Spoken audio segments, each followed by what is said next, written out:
Hi, my name is Cameron Moore, and I'm a sophomore forensic science major at Madonna. This is my third semester as an SI leader as part of the tutoring center team. Today I'm going to be talking to you about three concepts: prioritization, persistence, and focus. Now you may think you're a master at these, but let's play a short game to really understand the importance of applying these to our academic success. So hold up your hand. Never have I ever pulled an all-nighter before a test.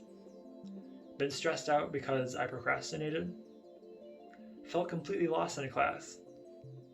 Felt overwhelmed by a large assignment. Been on my phone when I probably should have been sleeping. Been caught off guard by an assignment that had literally been on the syllabus since the beginning of the semester. Or just had so much stuff to do that you went to sleep. As you reflect on how many fingers you still have standing, or you don't have standing, really consider how you can apply these three principles: prioritization, persistence, and focus to increase your own academic success, and how you can communicate them to the students who come to you for assistance. The first concept we're going to talk about is prioritization, which is basically just budgeting time, except if time were money kept in a savings account, it would be the worst bank account ever because it's spent automatically and you can never earn it back, which is why prioritization is about figuring out what goes first in your schedule, what's most important.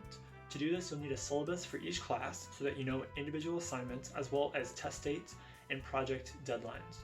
You'll also need a calendar or some kind of planner to organize that information, and the ability to say no when opportunities for other plans come up when you have work to do.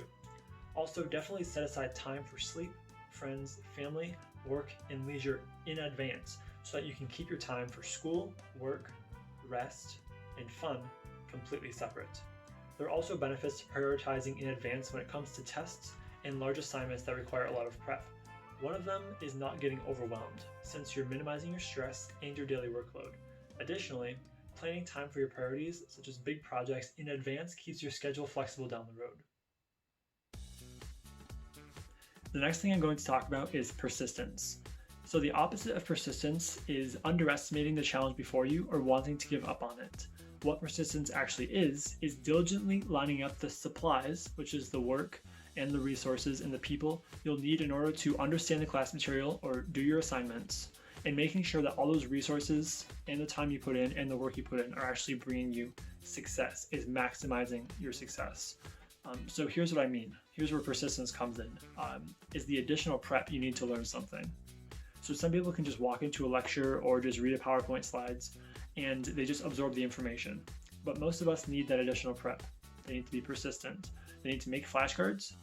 We need to go visit the professor during their office hours, or even just spend extra time reading and highlighting the textbook. Also consider that while professional tutors can charge rates of over $60 per hour, Madonna offers drop-in and SI for free. That's a huge resource. Now, one of the most frustrating things is feeling like you're doing everything you can for a class, but that you're just running in circles or you're left behind. At this point, what I would recommend is consulting kind of a master of the class, who act kind of like a GPS on your way to success. They give you their own success strategies, knowledge about a topic, and different ways of approaching the class material. The best way to do this is just going to the class's SI leader, but the next best thing is just asking the successful students in a class, and you can ask around what strategies work for them. And I have stolen numerous study strategies with both of these methods. So the final and most straightforward concept I want to talk about today is focus, which is just not getting sidetracked from your goals. So obviously this includes staying away from Hulu, Netflix, your phone, social media, etc. when you have stuff to get done, but it's also recognizing that helpful stuff can become distractions as well. For instance, YouTube is an amazing resource for study videos, but it can also become a black hole. And you know what I'm talking about.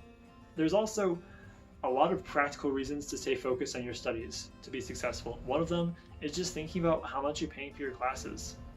Like an A and a C are both offered for the same price, so why not just get the A?